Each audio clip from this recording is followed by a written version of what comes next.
You know, the Bible says in 1 Samuel chapter 16. 1 ಸಾಮುವೇಲ 16ರಲ್ಲಿ ಹೀಗೆ ಹೇಳುತ್ತೆ. I'm trying to show you verses which you may not know well or other people have not shown you. ನಾನು ಯಾವುದನ್ನು ತೋರಿಸಲಿಕ್ಕೆ ಪ್ರಯತ್ನ ಮಾಡ್ತಾ ಇದ್ದೀನಿ ಅಂದರೆ ನಿಮಗೆ ಇತರರು ತೋರಿಸದೇ ಇರುವಂಥ ಸಾಧ್ಯತೆ ಇದೆ. But see this verse in 1 Samuel 16 verse 7. 1 ಸಾಮುವೇಲ 16:7ರಲ್ಲಿ ಬರೆದಿದೆ ಇದು. The last part of that verse. ಕಡೆಯ ಭಾಗ ಇಲ್ಲಿ 1 Samuel 16 verse 7. 1 ಸಾಮುವೇಲ 16:7ನೇ ವಚನ. God does not see as man sees.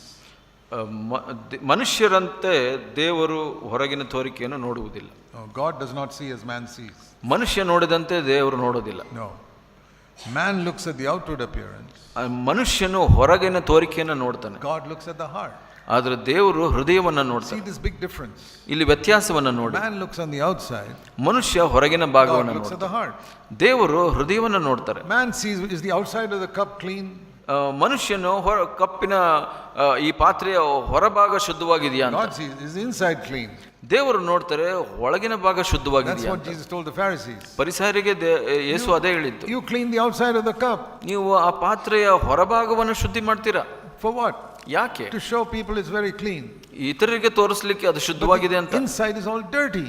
ಯಾಕೆಂದ್ರೆ ಒಳಗಡೆ ಅದು ಅಶುದ್ಧವಾಗಿದೆ. God is looking at the inside. ಆದರೆ ದೇವರು ಒಳಭಾಗವನ್ನ ನೋಡ್ತಾ ಇದ್ದಾರೆ. Now many of you, almost all of you sitting here, you call yourself Christians.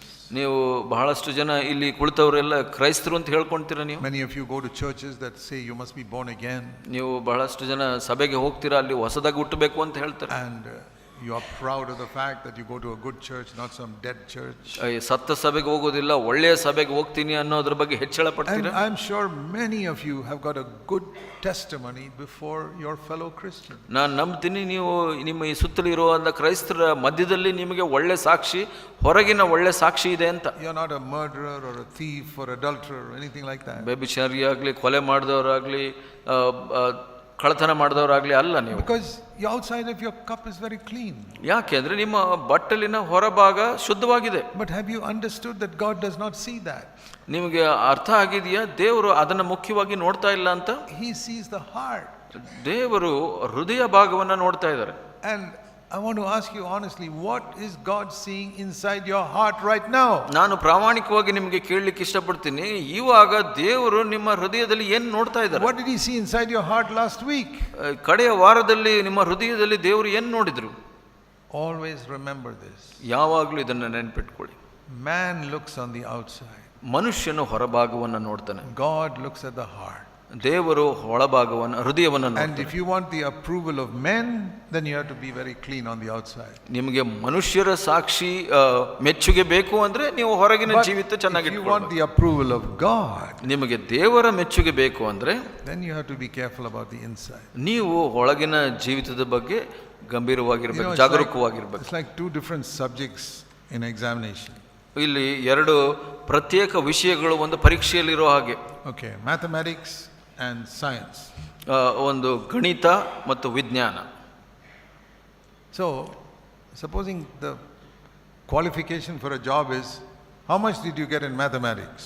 ಒಂದು ಕೆಲಸಕ್ಕೆ ಅರ್ಹತೆ ಏನಂದ್ರೆ ಗಣಿತದಲ್ಲಿ ಎಷ್ಟು ಸಂಖ್ಯೆ ತೆಗೆದುಕೊಂಡಿದ್ದೀಯಾ ಅಂತ. Science is not important, mathematics. ಇಲ್ಲಿ ವಿಜ್ಞಾನ ಮುಖ್ಯ ಅಲ್ಲ, ಆದರೆ ಗಣಿತ ಮುಖ್ಯ. Because they say for this particular job mathematics is the important thing. ಈ ಒಂದು ಕೆಲಸಕ್ಕೆ, ನಿರ್ದಿಷ್ಟ ಕೆಲಸಕ್ಕೆ ಈ ಗಣಿತ ಬಹಳ ಮುಖ್ಯ. So you go there, your science certificate, you got 100%. ನೀವು ಅಲ್ಲಿ ಹೋಗ್ತೀರಾ, ನಿಮಗೆ 100% ಅಂಕೆಗಳು ಸಿಗುತ್ತೆ. They say we don't want to see that. ಅವ್ರು ಹೇಳ್ತಾರೆ ನಿಮಗೆ ಮುಖ್ಯ. ಅವ್ರು ಕೇಳ್ತಾರೆ ಗಣಿತದಲ್ಲಿ ಎಷ್ಟು ಬಂತು? 0. 0. Sorry, you can't get the job. ಅವ್ರು ಹೇಳ್ತಾರೆ ನಿನಗೆ ಕೆಲಸ ಸಿಗೋದಿಲ್ಲ. Something like that. ಹಾಗೆ outer life 100%. ಹೊರಗಿನ ಜೀವಿತ 100%. Everybody is happy with you. ಎಲ್ಲರೂ ಸಂತೋಷವಾಗಿದ್ದಾರೆ. God says what is inner life? ಆದ್ರೆ ದೇವರು ಹೇಳ್ತಾರೆ ಒಳ ಜೀವಿತ ಹೇಗಿದೆ? 0. 0. What did he tell the Pharisees? How can you escape hell like that? ಪರಿಸರಿಗೆ ಏನು ಹೇಳಿದ್ರು, ನೀವು ನರಕ ಯಾತನೆಯನ್ನು ಹೇಗೆ ತಪ್ಪಿಸಿಕೊಳ್ತೀರಾ? My brothers and sisters, I want to tell you something. ಸಹೋದರ ಸಹೋದರಿ, ನಾನು ಒಂದು ಹೇಳಲಿಕ್ಕೆ ಇಷ್ಟಪಡ್ತೇನೆ. I believe what the Bible says in Matthew chapter 12. ಮತ್ತಾಯ 12ರಲ್ಲಿ ಏನು ಹೇಳಲ್ಪಟ್ಟಿದೆ ಅದನ್ನು ನಾನು ನಂಬ್ತೇನೆ. I believe I am a preacher of the word of God. ದೇವರ ವಾಕ್ಯವನ್ನು ಬೋಧಿಸುವಾತನು ನಾನು ಬೋಧಕನು. I've been preaching for 57 years. ನಾನು ದೇವರ ವಾಕ್ಯವನ್ನು 57 ವರ್ಷಗಳ ಕಾಲ ಬೋಧಿಸ್ತಾ ಇದ್ದೀನಿ. Even when I was in the Navy, I was preaching. ನಾನು ನೌಕಾದಳದಲ್ಲಿ ಕೆಲಸ ಮಾಡುವಾಗ ಕೂಡ ನಾನು ಪ್ರಸಾರ ಮಾಡ್ತಾ ಇದ್ದೆ. 53 years in full-time Christian work. 53 ವರ್ಷಗಳ ಕಾಲ ಪೂರ್ಣಕಾಲಿಕ ದೇವರ ಸೇವೆಯನ್ನು ಮಾಡ್ತಾ ಇದ್ದೀನಿ. And I believe this word. ನಾನು ಈ ವಾಕ್ಯವನ್ನು ನಂಬ್ತೇನೆ. That every word I speak, I'll give an account to God in the day of judgment. ನಾನು ನ್ಯಾಯ ತೀರ್ಮಾನ ದಿವಸ ನಾನು ಮಾತಾಡೋ ಪ್ರತಿ ಮಾತಿಗೂ ಉತ್ತರ ಕೊಡಬೇಕು. Matthew 12 and verse 36. ಮತ್ತಾಯ 12:36ನೇ ವಚನ. I tell you, Jesus said, every careless word they speak, they'll give an account in the day of judgment. ಯೇಸು ಸ್ವಾಮಿ ಹೇಳಿದ್ದು, ಮನುಷ್ಯರು ಸುಮ್ಮನೆ ಮಾತಾಡುವ ಪ್ರತಿಯೊಂದು ಮಾತಿನ ವಿಷಯವಾಗಿ ನ್ಯಾಯ ವಿಚಾರಣೆಯ ದಿನದಂದು ಉತ್ತರ ಕೊಡಬೇಕು. I believe it. ನಾನು ನಂಬ್ತೀನಿ. If I have spoken in a careless way in a meeting, ಒಂದು ಕೂಟದಲ್ಲಿ ನಾನು ಅಲಕ್ಷ್ಯವಾಗಿ ಏನಾದರೂ ಮಾತಾಡಿದ್ರೆ, one day the Lord will judge me. ದೇವರು ನನ್ನ ನ್ಯಾಯ ತೀರ್ಮಾನ ಮಾಡ್ತಾರೆ. Did you tell them the truth? ಅವರಿಗೆ ಸತ್ಯ ಹೇಳ್ದ? Or did you say something that will make them happy? ಇಲ್ಲ ಅಂದ್ರೆ ಅವರಿಗೆ ಸಂತೋಷ ಪಡಿಸುವಂತ ಮಾತುಗಳನ್ನು ಆಡ್ದ? Words 37, by your words you'll be justified, by your words you'll be condemned. ಇಲ್ಲಿ 37ನೇ ವಚನ ಹೇಳುತ್ತೆ, ನಿನ್ನ ಮಾತುಗಳಿಂದ ನೀತಿವಂತನು ತೀರ್ಪು ಹೊಂದುವಿ, ನಿನ್ನ ಮಾತುಗಳಿಂದ ಅಪರಾಧಿ ಎಂದು ತೀರ್ಪು ಹೊಂದುವಿ. And the other word is Galatians chapter 1. Galatia 1ರಲ್ಲಿ ಇನ್ನೊಂದು ವಚನ. This is such an important verse. ಇದು ಕೂಡ ಬಹಳ ಮುಖ್ಯವಾದ ವಚನ. Galatians 1, Galatia 1 verse 10. 1 ಮತ್ತು 10ನೇ ವಚನ. If I try to, the last part of verse 10. ಕಡೆಯ ಭಾಗ 10ನೇ ವಚನದಲ್ಲಿ, Galatians 1:10. Galatia 1:10. If I try to please men, I cannot be a servant of Christ. ನಾನು ಮನುಷ್ಯರನ್ನು ಮೆಚ್ಚಿಸುವವನಾಗಿದ್ದರೆ ನಾನು ಕ್ರಿಸ್ತನ ದಾಸನಲ್ಲ. This is such an important word to me. ನನಗೆ ಇದು ಬಹಳ ಮುಖ್ಯವಾದ ವಚನ. That I got it painted in a wooden board. ನಾನು ಒಂದು ಮರದ ಹಲಗೆ ಮೇಲೆ ಅದನ್ನು ಬರೆಸಿದೆ. And I put it in my sitting room for more than 25 years. ನನ್ನ ಮನೆಯ ಕೋಣೆಯಲ್ಲಿ ಅದನ್ನ ಹಾಕಿಸಿದೆ. ಅದನ್ನ every day I would see it. ಪ್ರತಿ ದಿವಸ ಅದನ್ನ ನೋಡ್ತಾ ಇದ್ದೆ. It was in my front room. ಅದು ಮುಂದಿನ ಕೋಣೆಯಲ್ಲಿ ಇತ್ತು. If I seek to please men, I cannot be the servant of Christ. ನಾನು ಮನುಷ್ಯರನ್ನು ಮೆಚ್ಚಿಸೋದಾದ್ರೆ ಕ್ರಿಸ್ತನ ದಾಸನಲ್ಲ ನಾನು. I would go from my house Sunday morning to the church.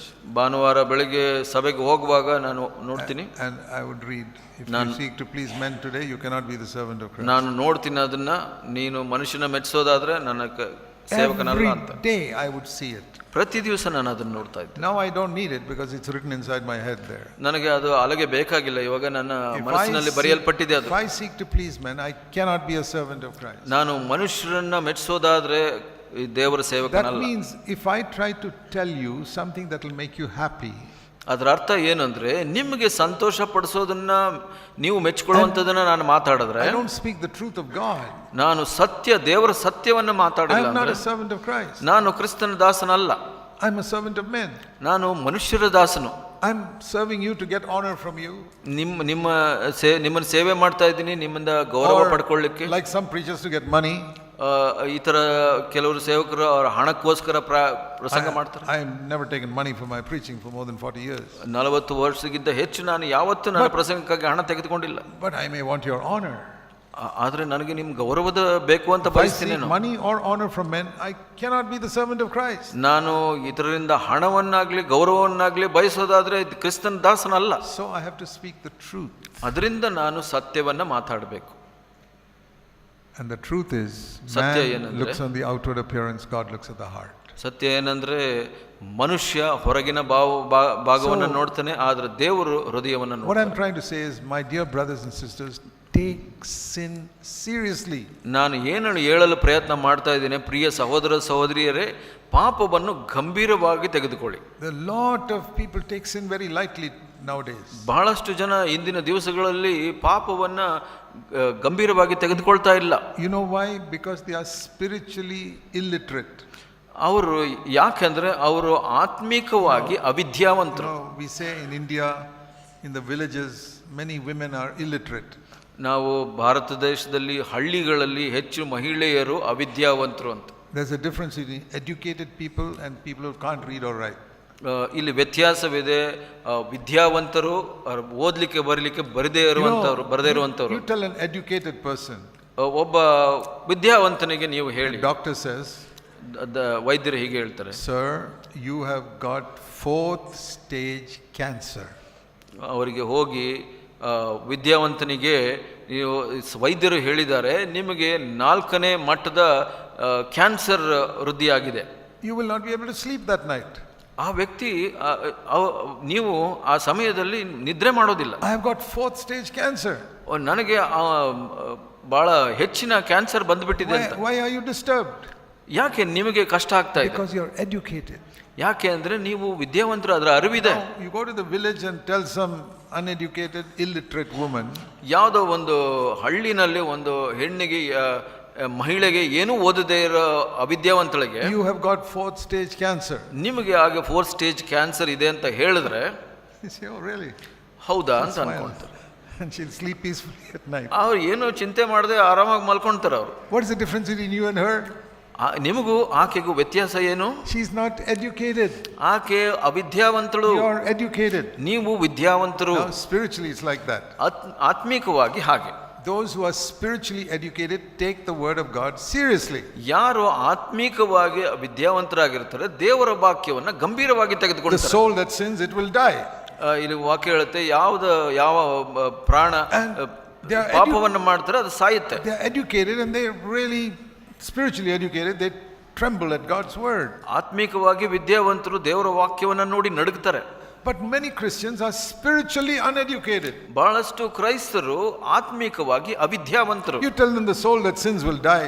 They laugh at it and go to sleep peacefully. ಯಾರು ಪಾಪ ಮಾಡ್ತಾರೋ ಅವರು ನರಕಕ್ಕೆ ಹೋಗ್ತಾರೆ, ಸಾಯುತ್ತೆ ಅಂತ ಹೇಳಿದ್ರೆ ಅವರು ನಿದ್ರೆಗೆ ಹೋಗ್ತಾರೆ. It is exactly like telling that illiterate woman you got 4th stage cancer. ಇದು ಹೇಗೆ ಅಂತ ಅಂದ್ರೆ ಆ ವಿದ್ಯಾವಂತ ಮಹಿಳೆಗೆ ನಿನಗೆ 4th ಸ್ಟೇಜ್ ಕ್ಯಾನ್ಸರ್ ಇದೆ ಅಂದ್ರೆ ಭಯ ಆಗೋದಿಲ್ಲ ಅಲ್ಲ ಹಾಗೆ. But whether she understands it or not, she'll die. ಆಕೆಗೆ ಅರ್ಥ ಆಗುತ್ತೋ ಇಲ್ವೋ ಪರವಾಗಿಲ್ಲ, ಆದ್ರೆ ಆಕೆ ಸಾಯ್ತಾಳೆ. And whether you understand it or not, you still go to hell. ನೀವು ಕೂಡ ಹಾಗೆ, ನಿಮ್ಗೆ ಅರ್ಥ ಆಗುತ್ತೋ ಇಲ್ವೋ ಆದ್ರೆ ನೀವು ನರಕಕ್ಕೆ ಹೋಗ್ತೀರಾ. So in the day of judgment, ನ್ಯಾಯಸ್ಥಾನದ ದಿವಸ, ನ್ಯಾಯ the Lord will ask ತೀರ್ಮಾನದ me, ದಿವಸ ಕರ್ತನು ಹೀಗೆ ಕೇಳ್ತಾನೆ, you remember that evening in January 2020 where you spoke in Hubli? ಜನವರಿ 2020ರಲ್ಲಿ ಹುಬ್ಳಿ ಕೂಟಕ್ಕೆ ನೀವು ಸಂಜೆ ಹೋಗಿದ್ರಿ, ನೆನಪಿದೆಯಾ? And I say, yes Lord, I remember that meeting. ಹೌದು ಕರ್ತನೆ, ನನಗೆ ನೆನಪಿದೆ. Did you tell them the truth? ನೀನು ಅವರಿಗೆ ಸತ್ಯ ಹೇಳ್ದ? Did you tell them the truth about sin? ಪಾಪದ ಬಗ್ಗೆ ನೀನು ಸತ್ಯ ಹೇಳ್ದ? Did you tell them that God looks at the heart and not at your outward testimony? ನೀನು ಅವರಿಗೆ ಹೇಳ್ದ ದೇವರು ಹೃದಯವನ್ನು ನೋಡ್ತಾರೆ, ಹೊರಗಿನ ಸಾಕ್ಷಿಯನ್ನು ನೋಡೋದಿಲ್ಲ ಅಂತ? Or did you just try to please people and say, oh brother Zach is a good preacher and go home? ಅವರಿಗೆಲ್ಲ ಮೆಚ್ಚಿಸಿಕೆ ಪ್ರಯತ್ನ ಮಾಡ್ದ, ಅವರೆಲ್ಲ ನೀನು ಮೆಚ್ಚಿಕೊಂಡು ಸಹೋದರ ಜಾಕು ಒಳ್ಳೆ ಪ್ರಸಂಗ ಮಾಡ್ತಾರೆ ಅಂತ ಅನ್ಕೊಂಡ್ರು? I tell you honestly, I believe God will ask me that. ನಾನು ಪ್ರಾಮಾಣಿಕವಾಗಿ ಹೇಳ್ತೀನಿ, ದೇವರು ನನಗೆ ವಿಚಾರಿಸ್ತಾರೆ. I will be able to say to him, Lord, I told them the truth. ನಾನು ಕರ್ತನಿಗೆ ಹೇಳ್ತೀನಿ, ಕರ್ತನೆ ನಾನು ಅವರಿಗೆ ಸತ್ಯವನ್ನ ಹೇಳಿದೆ. Then the Lord will say to me, ನಂತರ ಕರ್ತನೆ ಹೇಗೆ ಹೇಳ್ತಾನೆ, well done. ನೀನು ಒಳ್ಳೆ ಕಾರ್ಯ. Now you have no responsibility. ಇವಾಗ ನಿನಗೆ ಆ ಜವಾಬ್ದಾರಿ ಇಲ್ಲ. If they did not listen to you, it is their responsibility. ಅವರು ಅದನ್ನ ನೀವು ಕೇಳಿಸ್ಕೊಂಡಿಲ್ಲ ಅಂದ್ರೆ ಅದು ಅವರ ಜವಾಬ್ದಾರಿ. I can stand before God today and say, I don't want a single person sitting here to go to hell. ನಾನು ಆ ನ್ಯಾಯ ತೀರ್ಮಾನ ದಿವಸ ನಿಂತ್ಕೊಂಡು ಹೇಳ್ತೀನಿ, ನಾನು ಇಲ್ಲಿರುವಂತ ಒಬ್ಬ ವ್ಯಕ್ತಿ ಕೂಡ ನರಕಕ್ಕೆ ಹೋಗಬಾರದು ಅಂತ Otherwise I ಬಯಸಿದೆ. will not come here. ಇಲ್ಲ ಅಂದ್ರೆ ನಾನು ಇಲ್ಲಿ ಬರ್ತಾ ಇರಲಿಲ್ಲ. Not only I don't want anybody to go to hell, ನಾನು ನೀವು ನರಕಕ್ಕೆ ಯಾರು ಹೋಗಬಾರ್ದು ಅಂತ ಅಲ್ಲ, I don't only want you to go to heaven, I want you to get a reward when you go to heaven. ನಾನು ನೀವು ಪರಲೋಕಕ್ಕೆ ಹೋಗಬೇಕು ಅನ್ನೋದು ಮಾತ್ರ ಇಚ್ಛೆ ಅಲ್ಲ, ನೀವು ಹೋದ್ರೆ ಅಲ್ಲಿ ವರಗಳನ್ನು ಪಡ್ಕೊಳ್ಬೇಕು, ಬಹುಮಾನವನ್ನು ಪಡ್ಕೊಳ್ಬೇಕು I ಅಂತ. can stand before God now and say, I want every one of you to get a reward from Jesus Christ when you go to heaven. ನಾನು ಅಲ್ಲಿ ಮುಂದೆ ನಿಂತು ಹೇಳ್ತೀನಿ, ನೀವು ಎಲ್ಲರೂ ಹೋಗಿ ಅಲ್ಲಿ ಬಹುಮಾನವನ್ನು ಪಡ್ಕೊಳ್ಬೇಕು ಅಂತ ಬಯಸಿದೆ ಅಂತ. I don't want you to go to heaven with empty hands, no reward. ನಿಮಗೆ ಯಾವುದೇ ಒಂದು ಬಹುಮಾನ ಇಲ್ಲದೆ ನೀವು ಅಲ್ಲಿ ಹೋಗಬೇಕು ಅಂತ ನಾನು ಬಯಸೋದಿಲ್ಲ, ಬರೀ ಕೈಯಲ್ಲಿ. All of you to get a reward.